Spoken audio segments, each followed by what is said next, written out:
राज्य बीजेपी कृषक मोर्चा सभापति सांबादिक सम्मेलन राज्य सरकार कृषक मारणा नीति को तीव्र विरोध।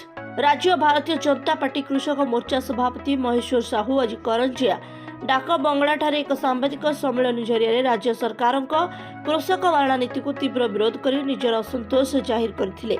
धान मंडी नवेम्बर 1 तारिख रे खोलिबा परिवर्ते आज पर्यंत ठीक भाव में खोला जाए नहीं। जलसेचित जमी में अमल 40 क्विंटाल और अण जलसेचित जमी में अमल 25 क्विंटाल थिबा बेले मंडी में यथाक्रमे 17 और 12 कंट्रोल नेबा। अन्य राज्य में धान बिक्री पर टोकन व्यवस्था नथिबा बेले आम राज्य में टोकन व्यवस्था को विरोध। कृषक अन्नदाता केंद्र सरकार सेमानक आय द्विगुणित करने 57टी योजना लागू करथिबा बेले आम राज्य में कृषक मैंने यार सुफल पाउनांती। कृषि ऋण जालियाती कृषि मंत्री भाई तथा आठगड़ समवाय समिति सभापति सहभागिता थिबा जणा पड़िबा परे मध्य कोनोसी कार्यानुष्ठान न हेबा। विजिलेंस तदंत रे रेमुणा विधायक कंपनी धरा पड़िबा। प्रत्येक मंडी को आधुनिकरण पाई केंद्र सरकार 2% टंका देउथबा बेले एहाकु सुविनियोग न करी गोदाम घर सीमेंट पिंडी प्राचेरी चाषी विश्राम गृह शौचालय और उपयुक्त पानीय जल व्यवस्था न करिबा। मिल मालिकों दादागिरी क्विंटाल पिछा 5 ରୁ 10 किलो कटनी छटनी केंद्र सरकार बस्ता जोगाइबा जगार न देबा। राज्य सरकार और मिलर मानक मधुचंद्रिका विषय निजर वक्तव्य रखिथिले। एथिपाई से सीबीआई तदंत दाबी करने सह जदि न हुए तेबे कृषक मोर्चा आगामी दिन में आंदोलन को ओह्लाइब बोली कहिथिले।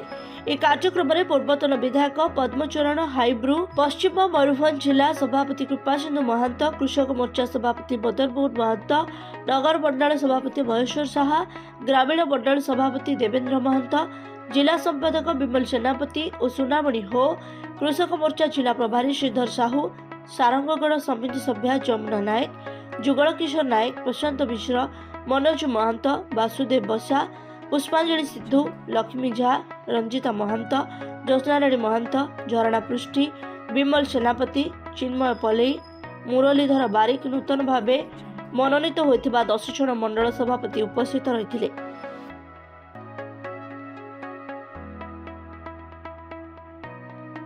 इरिगेटेड जमी रे अति कम रे 40 क्विंटाल रु ऊर्ध्व धान अमल हो। सरकार ये सब जो प्रकार विभ्रांत मूलक परिस्थिति सृष्टि कर राज्य सरकार जे अण जलसेचित जमी रे 13 क्विंटाल जलसेचित जमी रे 17 क्विंटाल एवं अवशिष्ट धान चाषी करिवो कोन बिकिबो कोठी। मयूरभंज जिल्लारू दिव्येन्दु शेखर का रिपोर्ट ASPN न्यूज।